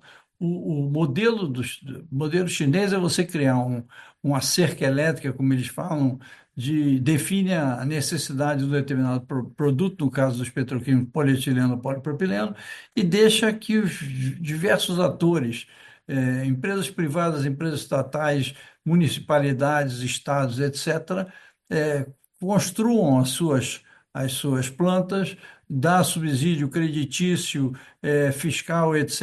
Essas plantas são construídas, essa capacidade de produção entra todo ao mesmo tempo, e aí é um processo de destruição interna, tá? É uma, é um capitalismo schumpeteriano aplicado à China, né? E aí, quando cessa o estrago, aí o governo chinês então decide quais são as plantas que vão fechar ou não. Eles fizeram isso quando fizeram a enorme expansão de capacidade de produção de PVC, nas vésperas das Olimpíadas de Pequim. Então, eh, esse processo está acontecendo mais devagar do que a gente imaginava. Uma das esperanças que a gente tinha para ter tido, para ter pensado em preços melhores esse ano, foi que a gente esperava que esse processo de fechamento de unidades, principalmente na Europa, se desse de forma mais acelerada. Não se deu porque os governos de cada um desses países ou dessas regiões buscam evitar que uma planta seja fechada. Então, começam a conceder subsídios aqui, subsídios ali, facilidades, etc., nesse processo consequentemente, alteram os sinais de preço, alteram a alocação ótima de capital e plantas que não deviam mais funcionar continuam funcionando, tá? Então, meu comentário é esse. Rô, você quer adicionar alguma Sim, coisa? Eu, de sim. novo, tenho que pedir desculpa a vocês, agradecer a presença de todos, mas eu deixo vocês nas mãos do Felipe e da Rosana, tá? Obrigado. Obrigada, Roberto. Léo, vou só complementar aqui. Você tem razão, a gente tem acompanhado esse movimento. Se fala muito em capacidades mais antigas, né? Foi aberto um processo para que se possa identificar isso. Só que, por outro lado, também existe um direcionamento da China de suprir a sua demanda interna, né? Naquela política de ser menos dependente do restante do mundo. E aí, quando a gente olha as capacidades, né, que vão entrar nos próximos anos na China, a gente até trouxe um slide na apresentação de resultados, né, trazendo um pouco a nossa expectativa dessas novas capacidades. A gente continua vendo uma grande capacidade de polietileno, né, e de polipropileno. Talvez o fundamento do polipropileno, né, ele seja talvez até um pouco mais positivo nos próximos anos, quando comparado com polietileno, porque esse movimento de autossuficiência da China em polipropileno ele também começou antes. Então a gente começa a observar, numa visão um pouco mais alongada, que a China tende a reduzir as suas novas capacidades de polipropileno a partir dos próximos anos. Enquanto polietileno, né, que ele está mais ou menos 70% de autossuficiência, a gente ainda acredita que vai se colocar muita capacidade. E aí você fez o comentário das consultorias, a gente tem relacionamento com as diversas consultorias específicas do setor, naturalmente. A gente também faz, né, o que seria o nosso modelo de potencial racionalização do mundo, muito mais como um exercício do que considerar no caso base, né? Porque até pelo comentário que o Roberto fez anteriormente, a gente assumir qual que é a decisão do outro de fechar ou não, tem a decisão econômica ali do cash cost, mas tem a decisão que a gente não consegue capturar considerando take or pay contracts que eles podem ter, contratos com clientes, então é mais difícil prever a decisão de outro. A gente tem sim acompanhado algum nível de racionalização e até de confirmação dos competidores globais, grandes competidores globais, mas você muito bem comentou, não na velocidade que a gente esperava. Se a gente compara, por exemplo, com a crise financeira, diferentes razões, né, mas de alguma forma impactando aí o balanço de oferta e demanda, a gente viu após, né, quando o ambiente estava melhor, né, do ponto de vista dos impactos da crise financeira, a gente viu que 7% da indústria química e petroquímica fechou. Então, essa decisão, né, por tudo que o Roberto comentou, ela demora um tempo. De novo, a gente está acompanhando a questão da China, a gente acompanha e tem o nosso modelo de racionalização, a gente define um perfil, quem deveria estar fechando, que é quem tem uma tecnologia antiga, não integrada, importa matéria-prima. Não é no nosso caso base, a gente trata como uma sensibilidade, mas tem a China sim, que tem colocado bastante capacidade em função do que eu comentei. Já o resto do mundo, que em tese o direcionamento é econômico, a gente não vê uma grande, mesmo regiões que têm matéria-prima competitiva, né? A gente não vê grandes anúncios de novas capacidades. Então, realmente, a gente acredita que no momento que a China atinge essa autossuficiência, a gente começa, sim, a ver o equilíbrio maior dos spreads. De toda forma, ano contra ano, uma melhora marginal, mas ainda assim uma melhora, mas uma recuperação, de novo, sem considerar uma racionalização importante, difícil prever isso, a gente acredita que ainda vai aí mais uns 2 a 3 anos. Tá, E tá aí, por bem fim, você claro, Rô. perguntou a questão Do do, antidumping do, do reiki, da do, PL, né, na verdade. do antidumping do rei, que eu acho que só contando a história primeiro do antidumping, né? De fato, primeiro dando contexto. Hoje você tem um contexto, né? Qual é a matéria-prima mais competitiva global? Sem dúvida nenhuma é o etano, seja na conversão dele para fazer eteno, seja no preço isolado da molécula. Isso tem uma competitividade de cash cost aí na ordem de 400 a 500 dólares por tonelada, quando comparado com cash cost base nafta, né? O base nafta referência à Europa. Então, portanto, ele tem uma competitividade de custo muito grande, até no ponto que eu fiz anteriormente, em relação a todas essas agendas que a gente tem com o governo de indústria, de proteção da indústria química brasileira. Então, o que que a gente observa? Se a gente pega um preço na média, né, pegando uma referência internacional que é amplamente divulgada, a referência internacional do produto produzido nos Estados Unidos e vendido nos Estados Unidos é entre 300 a 500 dólares maior do que o preço da exportação, né? E aí é assim que se mostra esse dano. A gente está falando aí de um preço de exportação entre 90, 900 a 1.000 dólares e um preço colocado no mercado americano de 1.300 e 1.500. Então, assim, hoje, do ponto de vista técnico, a companhia acredita que os argumentos legais para uma aprovação da antidumping estão no processo, né? E aí tem 2 momentos importantes, né? Esse processo de investigação, ele começou em novembro de 2024. E aí, pelo rito processual normal, ele termina até maio do ano que vem. Dado o caso forte, né, pelos pontos que eu compartilhei aqui, na medida que sai o relatório preliminar, e infelizmente não tem um prazo específico para que esse relatório seja público ou seja divulgado, a companhia sim vai buscar essa aprovação antecipada. Então, infelizmente, não tem um prazo específico, estamos acompanhando, mas eu acho que vale destacar aqui, até porque o antidumping é uma agenda extremamente séria, extremamente técnica, que a gente realmente acredita que sim, ele será aprovado, né? Não sei se antecipado ou em maio de 26, dados os argumentos técnicos. E a Ipresic, a gente está falando aqui do impacto da cadeia produtiva como um todo, então não envolve somente Braskem, mas envolve toda a indústria química, uma indústria hoje que tem sofrido bastante com as suas diversas competições, não só do americano, mas o produto final vindo da China, machucando, né, a rentabilidade também dos nossos clientes. Então, o que a gente conseguiu, né, e a gente, quando eu falo aqui, é a indústria como um todo, tem um trabalho muito forte sendo feito e liderado pela Abiquim, com apoio, né, de todas as indústrias da indústria brasileira, indústria química brasileira, foi sim essa aprovação em caráter de urgente. Infelizmente, não tem um prazo, né, para que seja pautado para aprovação, mas o que eu consigo garantir é que a Braskem, a indústria e a Biquim têm lutado e focado, tendo diversas conversas para que isso seja pautado o quanto antes. Esse é um dos principais focos da companhia e da indústria.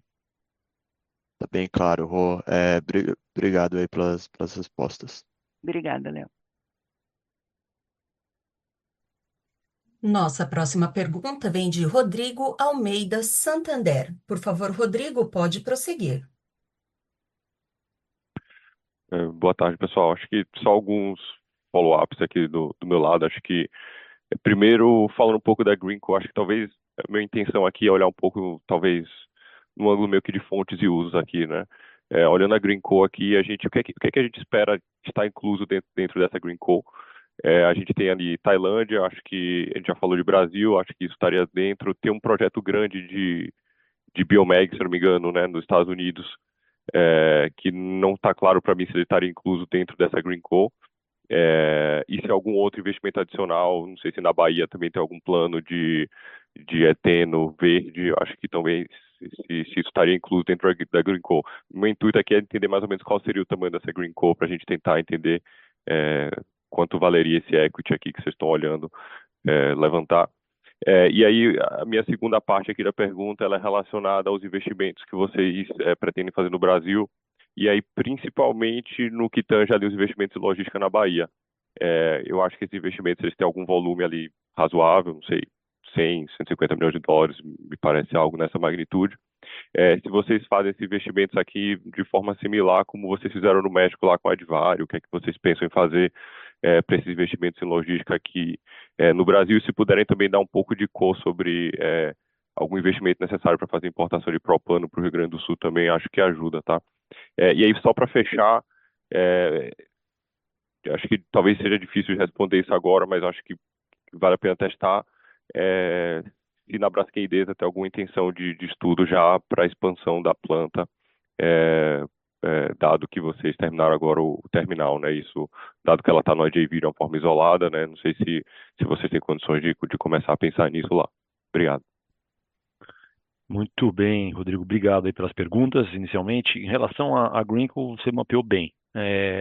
São exatamente esses os principais ativos que hoje em dia eles estão sendo apresentados como potenciais ativos que farão parte da Greenko, incluindo esse projeto da Bahia que você mencionou. Então, sim. Lembrando que isso, de novo, né, estamos aqui num momento de muita conversa, poucas definições ainda finais.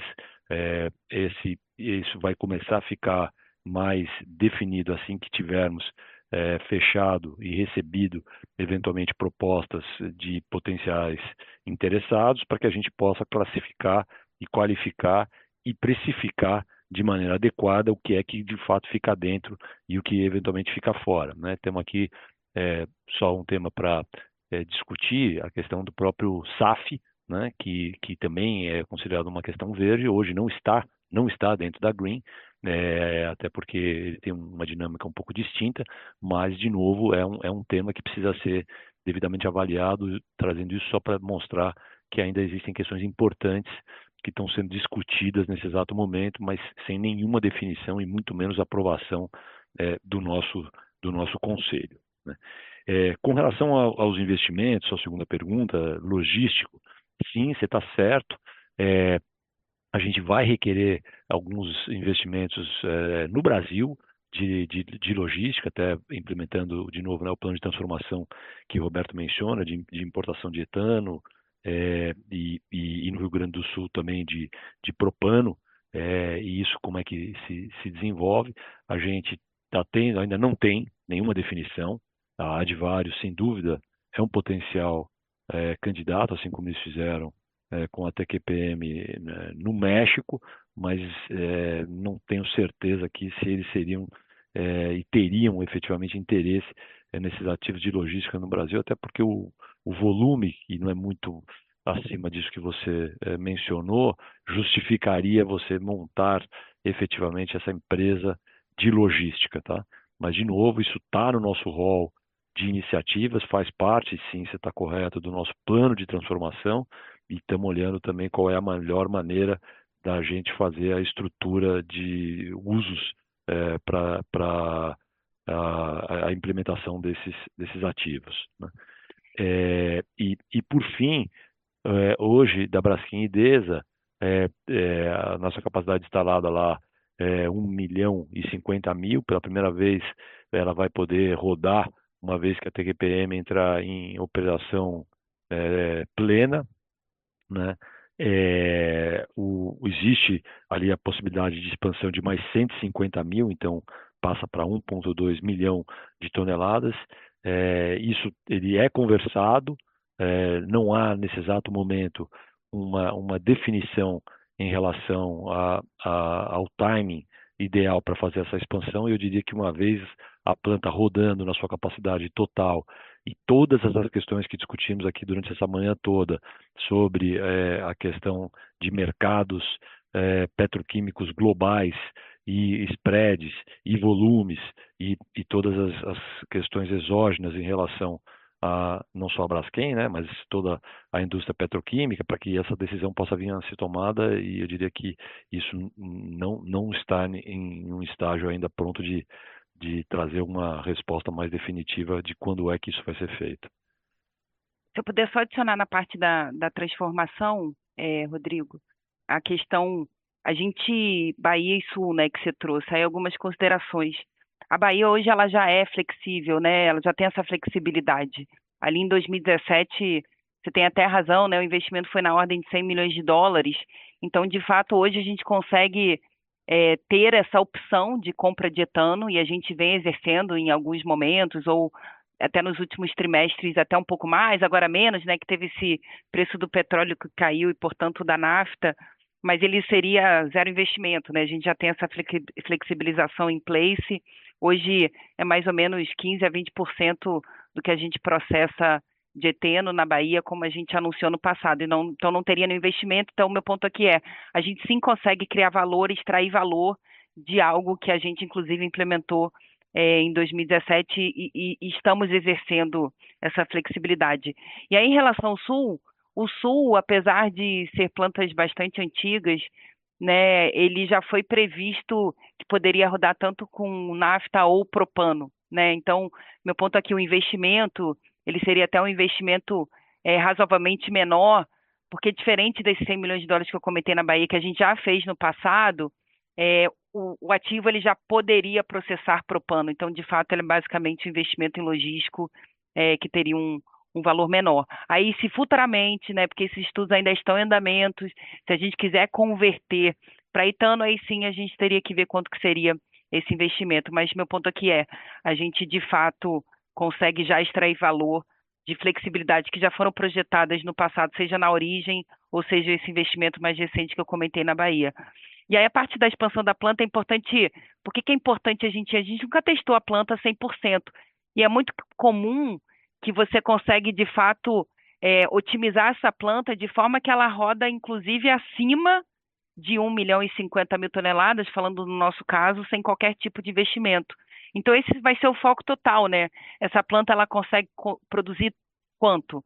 Até porque o próprio terminal de importação, ele já prevê uma capacidade de importação de 80 mil barris por dia, que é bem superior do que a gente precisa para rodar a planta hoje na capacidade dual 100%. Então, qualquer tipo de expansão vai ser uma conversa futura, até por conta da necessidade de capital, né? A gente trouxe aqui no call de resultados toda a questão exógena do México, seja do spread, seja do fornecimento instável, né, de produto mexicano. Então, o foco total é, de fato, rodar essa planta, ver se a gente consegue otimizar sem CAPEX e buscar uma melhora da liquidez da Braskem Deus. Tá ótimo. Obrigado, Rosana. Obrigado, Felipe. Nossa próxima pergunta vem de Luiz Carvalho, BTG. Por favor, Luiz, pode prosseguir. Olá, pessoal. Obrigado por pegar a pergunta. Dado também o adiantado da hora, eu vou me ater a uma aqui. E aí, Felipe, recapitulando tudo que foi perguntado no call e as respostas de vocês, de fato, eu estou com uma visão, eu diria, bastante mais preocupada em relação aos tempos e movimentos de todas essas ações que foram listadas aqui, né?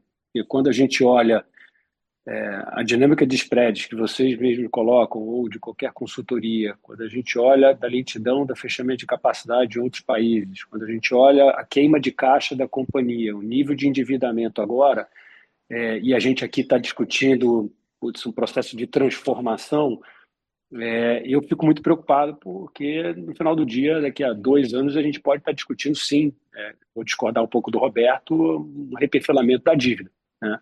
E aí eu queria saber, entender de vocês, em que momento vocês acreditam que, eventualmente, esse botão vai ter que ser apertado para tomar decisões talvez um pouco mais radicais em relação à sustentabilidade da companhia, né? Porque se a gente botar 25 e 26 com o cenário atual, a companhia vai chegar em 27, muito próximo do vencimento de dívida de 28, com uma situação de alavancagem talvez pior do que a de hoje, né? Então, assim, em que momento vocês estão eventualmente avaliando, né, dado a aprovação eventual do REIQ, do PREVIC, do antidumping, eventualmente acelerar um processo, né? Saiu uma outra notícia aqui, enquanto vocês estavam falando, de um outro jornalista sobre a mesma matéria de vender os ativos nos Estados Unidos. Então, eu queria entender em que momento eu acho que esse senso de urgência aumentaria na cabeça do management para, de fato, tomar ações um pouco mais drásticas em relação a esses pontos. Obrigado. Bom, Luiz, vamos lá.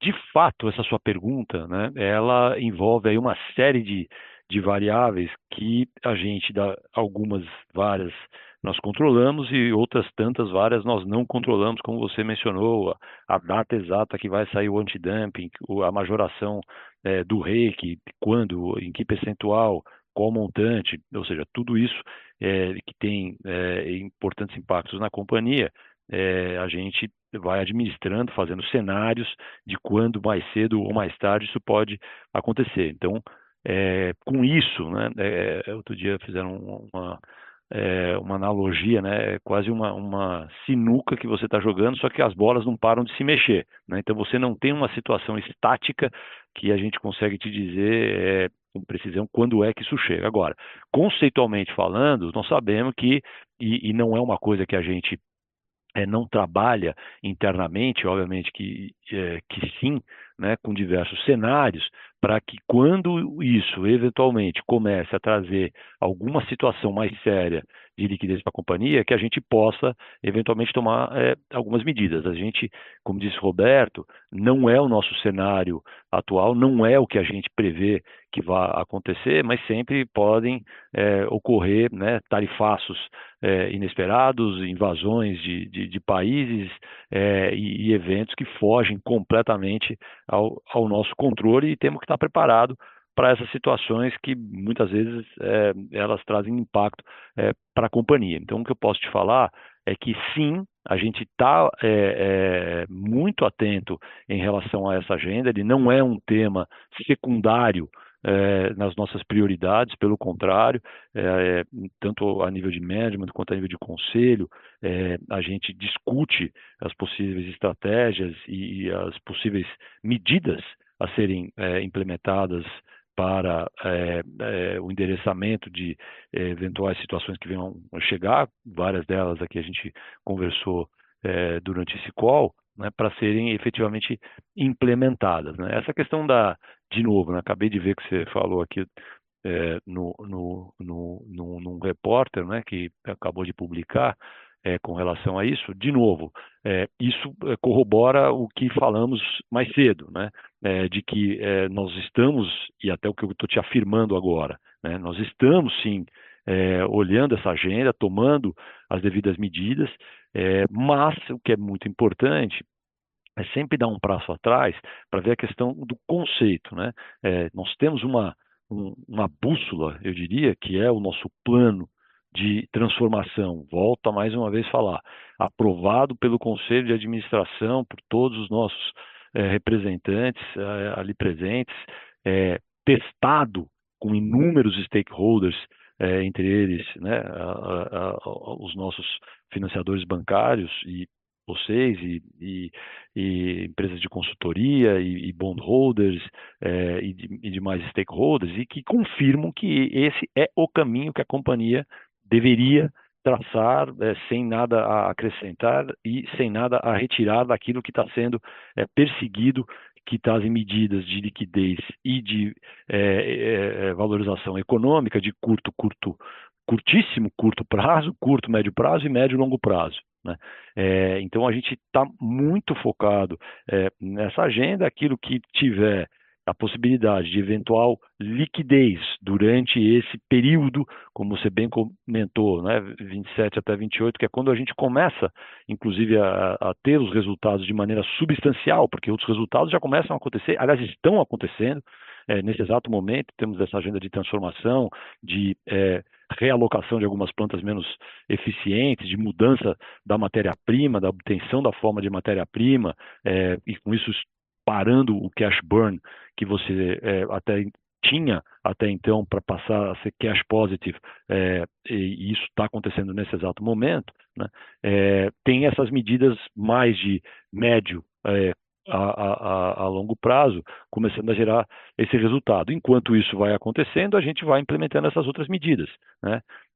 De eventuais monetizações totais, monetizações parciais, mas mantendo o que eu acho que é importante deixar claro e ficar estabelecido, Luiz, é que o plano mantém-se, não mudou nada. A única coisa é que cada vez mais é o senso de urgência que ele tem que ser implementado sem desviar dos seus princípios, dos seus 3 pilares, né? Que é a nossa resiliência, da isonomia da indústria petroquímica, switch to gas, fly up to green, e não estamos desviando 1 centímetro disso tudo, e dentro dessa estratégia, usando esse sense of urgency para que não tenhamos que chegar nessa situação que você está colocando, e aí cada um pode ter a sua percepção, e de fato vamos só descobrir isso quando chegarmos lá na frente, se as coisas acontecerem ou não acontecerem na intensidade, na velocidade e na extensão daquilo que a gente está se programando, que a gente acredita que vai, né? E estamos trabalhando para que vá, mais do que só acreditar. Agora, você está certo, pode eventualmente ter que ter a aceleração de alguma medida extra dentro do plano de transformação, para que não nos desviemos dele, em relação à não materialização de algum desses eventos que você corretamente aí também descreveu. Tá certo, super claro. É que só quanto mais próximo, numa situação mais, vamos dizer assim, desfavorável, a companhia fica para uma eventual negociação, mas tá muito claro. Obrigado, Felipe. Obrigado a você, Luiz. Nossa próxima pergunta vem de Conrado Wegner, Safra. Por favor, Conrado, pode prosseguir.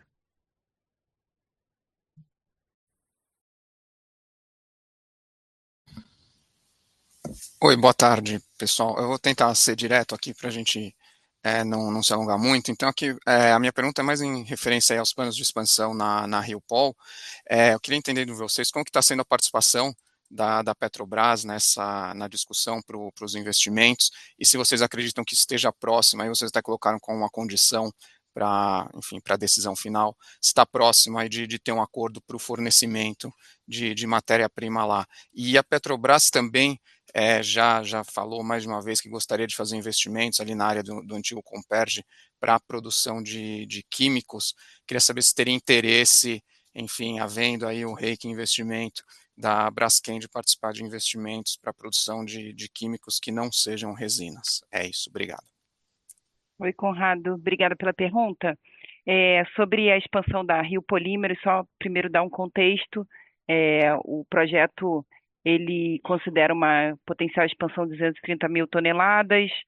Hoje a RioPol, né, ou desde a sua partida ali em 2006, ela usa etano e propano, né, como matéria-prima. Claro que, sem dúvida nenhuma, a companhia sempre vai buscar mais o etano, né, até porque para fazer o polietileno, sem dúvida nenhuma, o etano/eteno é a melhor fonte, além de ser mais competitiva.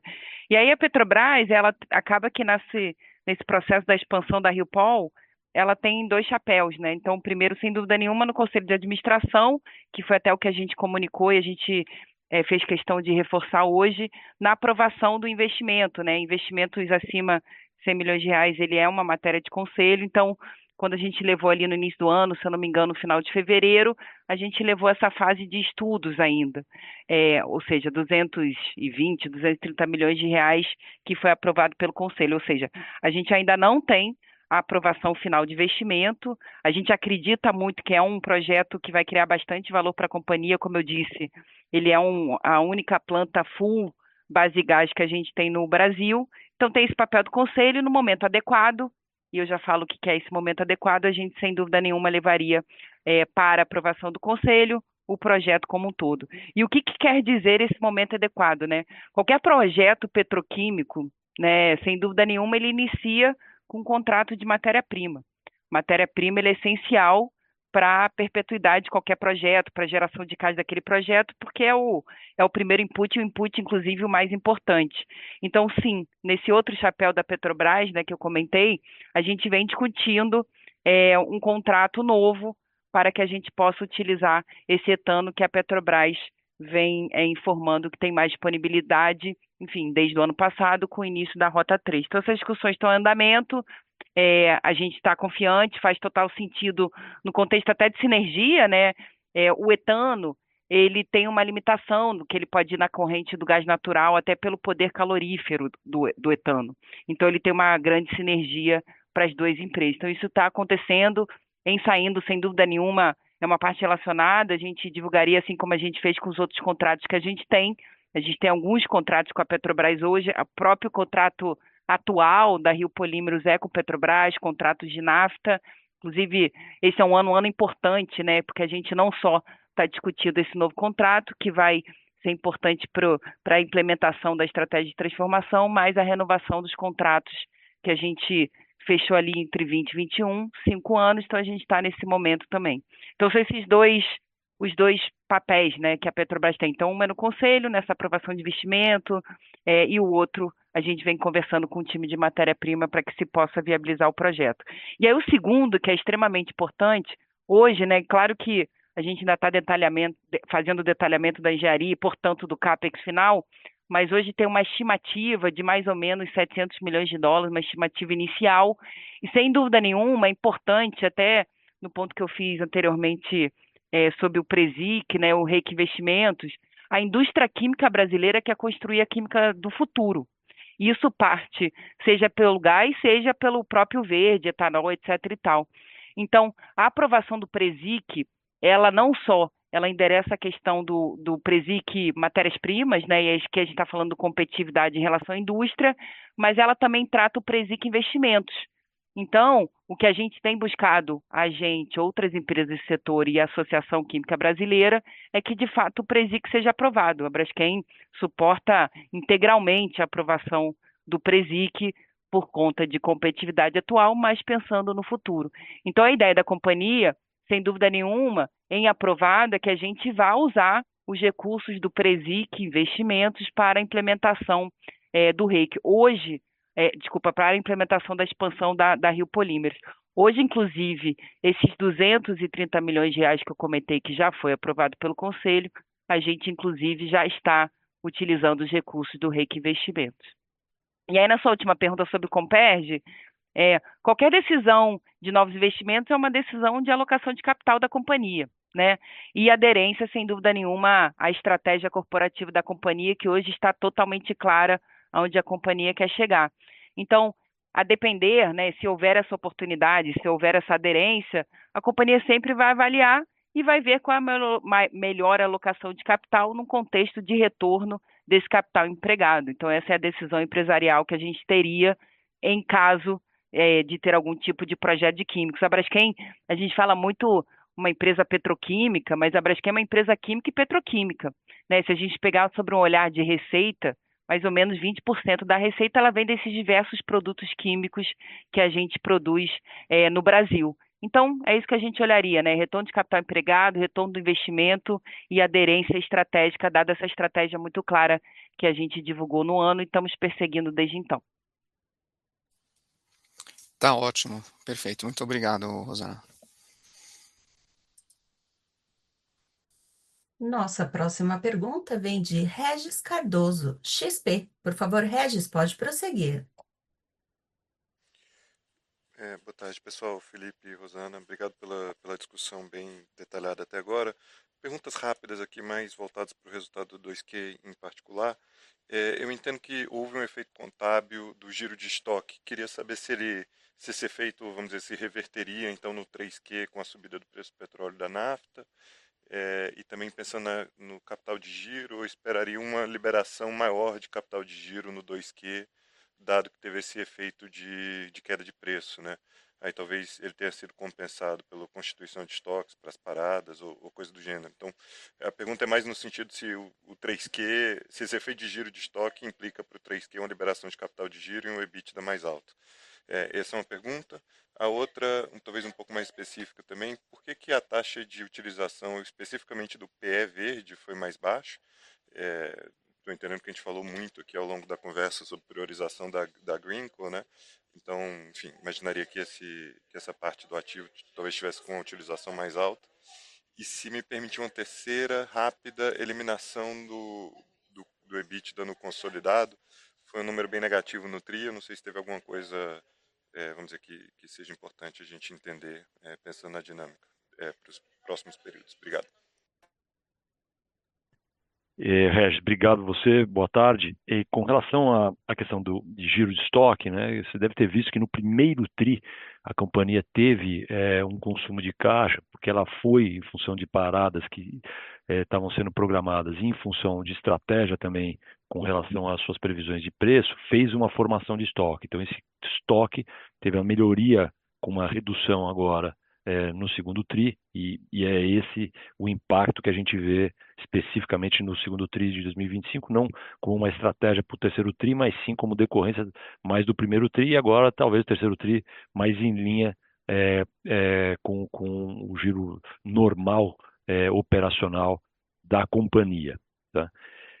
Com relação à utilização, taxa de utilização do verde, né, você deve ter visto aí também na apresentação que Rosana fez no início do call, de que houve uma formação de estoque também no Rio Grande do Sul, no primeiro TRI, né, e aí com isso a taxa de utilização no Sul foi de 87%, e aí como utilizado esse estoque que foi produzido, uma redução na taxa de utilização para 71%, né, e aí você vê que o volume de vendas de PE do primeiro TRI de 38 pulou 1.000 toneladas para 48 mil toneladas, né, no segundo TRI, ou seja, consumindo esse estoque que foi formado e com a consequente redução da taxa de utilização.